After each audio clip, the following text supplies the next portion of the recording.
ជំងឺលើសសម្ពាធឈាមគឺជាអ្វីហើយវាបង្កគ្រោះថ្នាក់អ្វីខ្លះដើម្បីកុំឲ្យមានវិបដិសារីសូមមើលវីដេអូនេះឲ្យចប់ជំងឺលើសសម្ពាធឈាមគឺជាឃាតករលាក់មុខដែលបានបង្កគ្រោះថ្នាក់ដល់មនុស្សជាច្រើនទូទាំងសកលលោកជំងឺលើសសម្ពាធឈាមមានន័យថាសម្ពាធឈាមខ្ពស់ពេកហើយបេះដូងត្រូវធ្វើការខ្លាំងជាងធម្មតាចំពោះផលវិបាកនៃជំងឺលើសសម្ពាធឈាមគឺធ្វើឲ្យកើតមានជំងឺបេះដូងជំងឺដាច់សរសៃឈាមខួរក្បាលឬបញ្ហាតម្រងនោមជាដើមជាទូទៅមូលហេតុដែលបង្កឲ្យមានជំងឺនេះមានដូចជារបបអាហារប្រៃពេកភាពស្ត្រេសការគេងមិនលក់ឬមិនបានគ្រប់គ្រាន់និងកង្វះការហាត់ប្រាណប៉ុន្តែអ្នកអាចគ្រប់គ្រងជំងឺនេះបានទទួលទានបន្លែនិងផ្លែឈើឲ្យបានច្រើនជៀសវាងអាហារប្រៃតំបារីស្រាហាត់ប្រាណទៀងទាត់ពិនិត្យសម្ពាធឈាមឲ្យបានញឹកញាប់គេងឲ្យបានគ្រប់គ្រាន់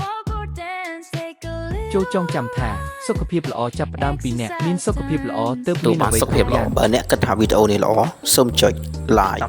និង share ដើម្បីទទួលបានចំណេះដឹងបន្ថែមសូមអរគុណ